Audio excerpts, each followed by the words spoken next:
യുക്രൈനിൽ ആകാശത്ത് F-16 വീഴ്ത്തി റഷ്യ. ആണവ കരാറിൽ ഒപ്പിട്ടില്ലെങ്കിൽ ഇറാനിൽ ബോംബിടുമെന്ന അമേരിക്കൻ പ്രസിഡന്റ് ഡൊണാൾഡ് ട്രംപിന്റെ ഭീഷണിയെ മൂന്നാം ലോക മഹായുദ്ധം വിളിച്ചു വരുത്തുമെന്ന് മുന്നറിയിപ്പ് നൽകിയാണ് റഷ്യൻ പ്രസിഡന്റ് വ്ളാദിമിർ പുടിൻ തിരിച്ചടിച്ചിരുന്നത്. ഇപ്പോൾ നടക്കുന്ന ഇറാൻ അമേരിക്ക സമാധാന ചർച്ച പരാജയപ്പെട്ടാൽ യുദ്ധത്തിന് തയ്യാറാണെന്നാണ് ഇറാനും വ്യക്തമാക്കിയിരിക്കുന്നത്. ഇസ്രായേൽ അമേരിക്കയിൽ നിന്നും വാങ്ങിയ ആധുനിക യുദ്ധവിമാനങ്ങളുടെ കരുത്തിലാണ് പശ്ചിമേഷ്യയെ മുൾമുനയിൽ നിർത്തുന്ന ആക്രമണങ്ങൾക്ക് തുടക്കമിട്ടിരിക്കുന്നത്. ഗാസയിൽ 1,00,000-ഓളം ഫലസ്തീനികളെ കൊന്നൊടുക്കുന്നതിലും ലെബനനിലും സിറിയയിലും യമനിലുമെല്ലാം ആക്രമണം നടത്തുന്നതിലും ഇസ്രായേലിന് കരുത്തു പകരുന്നത് അമേരിക്കൻ ആയുധങ്ങൾക്കൊപ്പം F-16 പോലുള്ള ആധുനിക യുദ്ധവിമാനങ്ങൾ കൂടിയാണ്. ഇസ്രായേലിന്റെ മാത്രമല്ല മറ്റ് അമേരിക്കൻ സഖ്യകക്ഷികളുടെയും ആയുധ കലവറയിലെ സുപ്രധാന ആക്രമണകാരിയാണ് ഈ F-16 യുദ്ധവിമാനങ്ങൾ. ശത്രുക്കൾക്ക് വെടിവെച്ചിടാൻ ഏറെ ബുദ്ധിമുട്ട് നേരിടുന്ന തരത്തിലുള്ള ഒരു ഫൈറ്റർ ജെറ്റാണിത്. മിന്നൽ വേഗത്തിൽ ആക്രമണം നടത്തി അപ്രത്യക്ഷമാകാൻ കഴിവുള്ള ഈ അമേരിക്കൻ യുദ്ധവിമാനങ്ങളുടെ സകല അഹങ്കാരങ്ങളും തകർക്കുന്ന നീക്കമാണ് റഷ്യ വീണ്ടും ഇപ്പോൾ നടത്തിയിരിക്കുന്നത്. ഏപ്രിൽ 12-ന് റഷ്യക്കെതിരെ ആക്രമണം നടത്താൻ യുക്രൈനിൽ സൈന്യം നിയോഗിച്ച F-16 യുദ്ധവിമാനമാണ് റഷ്യ അനായാസം വെടിവെച്ചിട്ടിരിക്കുന്നത്. ഇതോടെ റഷ്യയുമായുള്ള സംഘർഷത്തിൽ നഷ്ടപ്പെട്ട F-16 യുദ്ധവിമാനങ്ങളുടെ എണ്ണം 2ആയി. യുക്രൈനിയൻ പ്രസിഡന്റ് വോളോദിമിർ സെലൻസ്കിയും F-16 തകർക്കപ്പെട്ടത് ഔദ്യോഗികമായി സ്ഥിരീകരിച്ചിട്ടുണ്ട്. യുദ്ധദൗത്യത്തിനിടെ കൊല്ലപ്പെട്ടിരിക്കുന്നതാവട്ടെ ക്യാപ്റ്റൻ പൗലോ ഇവാനോവ് എന്ന യുക്രൈനിന്റെ ഏറ്റവും മികച്ച പൈലറ്റ് കൂടിയാണ്. അമേരിക്കയുടെ വിദഗ്ധ പരിശീലനം ലഭിച്ച ഈ പൈലറ്റിന്റെ നഷ്ടവും യുക്രൈനെ സംബന്ധിച്ച് ഇരുട്ടടിയാണ്. റഷ്യക്കെതിരെ കുറ്റമാരോപിച്ച സെലൻസ്കി ഈ സംഭവം അന്വേഷിക്കാൻ ഒരു ഇന്റർ ഡിപ്പാർട്ട്മെന്റൽ കമ്മീഷൻ രൂപീകരിച്ചിട്ടുണ്ടെന്നും വ്യക്തമാക്കിയിട്ടുണ്ട്.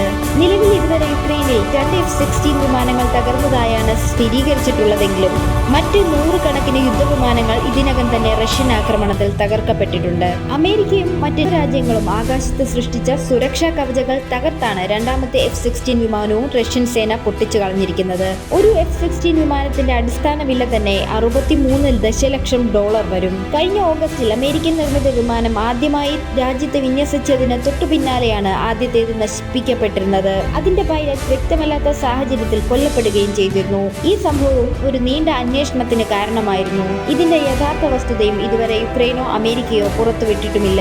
റഷ്യയുടെ Su-35യുമായി വ്യോമാക്രമണത്തിൽ മത്സരിക്കാൻ അമേരിക്കയുടെ F-16 കഴിയില്ല എന്നത് ഒരിക്കൽ കൂടി ലോകത്തിനു മുന്നിൽ റഷ്യ തുറന്നു കാട്ടിയിരിക്കുകയാണ്.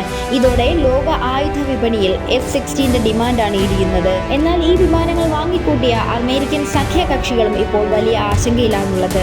F-16 റഷ്യൻ ഫൈറ്റർ ജെറ്റുമായി മത്സരിക്കാൻ പരിമിതിയുണ്ടെന്നാണ് യുക്രൈനിയൻ വ്യോമസേനാ വക്താവ് യൂറി ഇഗ്നാറ്റ് തന്നെ മുൻപ് തുറന്നു പറഞ്ഞിരുന്നത്.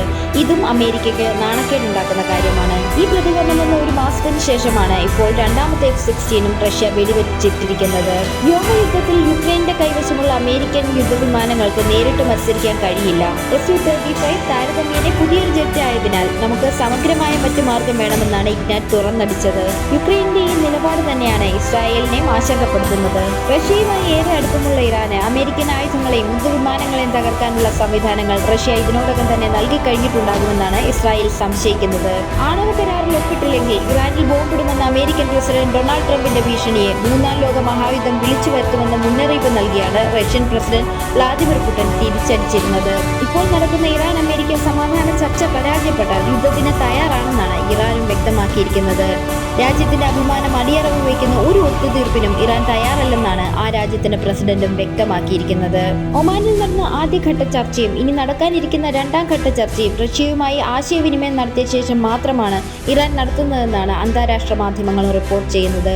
തങ്ങളുടെ സഖ്യകക്ഷിയായ ഇറാൻ ആരുടെ മുന്നിലും തലകുനിച്ച് കീഴടങ്ങേണ്ട സാഹചര്യം ഒരിക്കലും ഉണ്ടാകാൻ പാടില്ല എന്നതാണ് റഷ്യയുടെ പ്രഖ്യാപിത നയം. ഇക്കാര്യത്തിൽ ഏതറ്റം വരെയും പോകാനും റഷ്യ തയ്യാറാണ്. അതേസമയം യുക്രൈൻ വിഷയത്തിൽ റഷ്യ തീരുമാനിക്കുന്നതിനപ്പുറം ഒരു ധാരണയും നടക്കില്ലെന്നാണ് റഷ്യൻ പ്രസിഡന്റ് പുടിൻ വ്യക്തമാക്കിയിരിക്കുന്നത്. പിടിച്ചെടുത്ത ഒരു തുണ്ട് ഭൂമി പോലും വിട്ടു നൽകില്ലെന്ന നിലപാട് ട്രംപിനോടും പുടിൻ വ്യക്തമാക്കിയിട്ടുണ്ട്. യുക്രൈന്റെ ഊർജ്ജ അടിസ്ഥാന സൗകര്യങ്ങൾ മാത്രം തൽക്കാലം ആക്രമിക്കില്ലെന്ന ഉറപ്പ് മാത്രമാണ് ട്രംപിന് പുടിൻ നൽകിയിരിക്കുന്നത്.